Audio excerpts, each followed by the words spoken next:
अध्यक्ष महोदय, अजितदादांचं भाषण मी ऐकत होतो. अजितदादा मोठे नेते, त्यांचा आता एकच वादा रोहित दादा खूप चांगला आहे. त्यांनी सांगितलं हा त्यांचा 10वा अर्थसंकल्प आहे. पैशाचा वापर, गुंडांचा वापर, दबाव तंत्राचा वापर हा खूप मोठ्या प्रमाणात या इलेक्शन मध्ये केला गेला. हे सगळं असताना सुद्धा मी भारताबद्दल, महाराष्ट्राबद्दल बोलतोय, युक्रेनबद्दल बोलत नाही. कृपा आम्हाला बोलू द्या. अध्यक्ष महोदय, कुठंतरी सरकारमध्ये असणारे जे नेते, जे कुणी धोरण करणारे आहेत, ते खऱ्या अर्थाने इलेक्शन, रोहित पवारांच्या याच भाषणाची महाराष्ट्राला प्रतीक्षा होती आणि मग त्या भीतीतून हे बजेट कुठेतरी पुढे आलेलं आहे. या बजेटचं निरीक्षण जर आपण केलं, लोकांशी आपण अजितदादांच्या बजेटवर रोहित पवार काय बोलतात याची उत्सुकता सर्वांना लागलेली होती. अध्यक्ष महोदय, मला बोलू द्या. अध्यक्ष महोदय,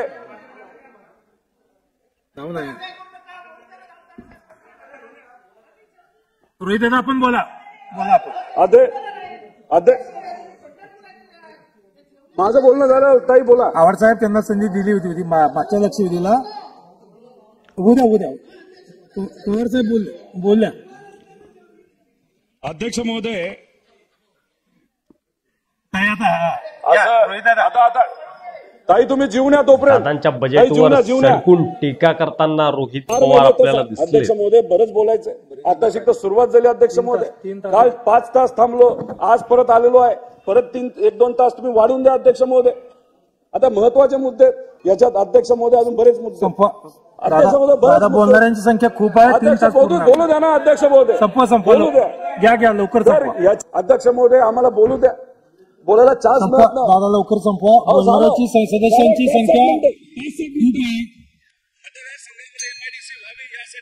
मी प्रयत्न अध्यक्ष महोदय करत होतो, पण मग माझ्या मतदारसंघातल्या ज्या त्यांच्या बहिणी आहेत, ज्या आपल्या बहिणी आहेत, त्यांचा आनंदाचा विचार कुणी तिथे केला नाही आणि माझी एमआयडीसी त्या ठिकाणी स्थगित केली. आणि जी नवीन एमआयडीसी केली असं ते म्हणतात, सगळी फॉरेस्ट एरियावर केलेली आहे. फॉरेस्टमध्ये साधं घर आपल्याला बांधता येत नाही अध्यक्ष महोदय.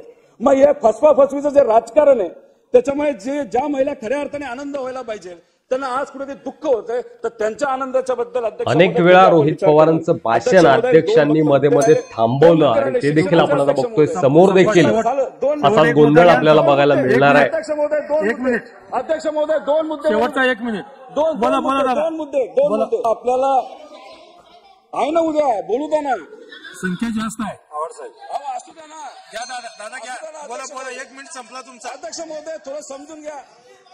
अध्यक्ष महोदय, समजून घ्या.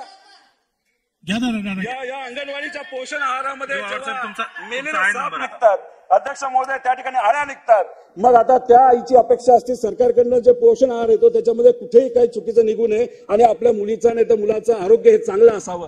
त्या महिलेला खऱ्या अर्थाने आपल्याला आनंदी करण्याची जरूरत आहे. शेतकऱ्याचा मुद्दा अध्यक्ष महोदय महत्वाचा आहे. थोडक्यात संपवतो. थोडक्यात अध्यक्ष महोदय.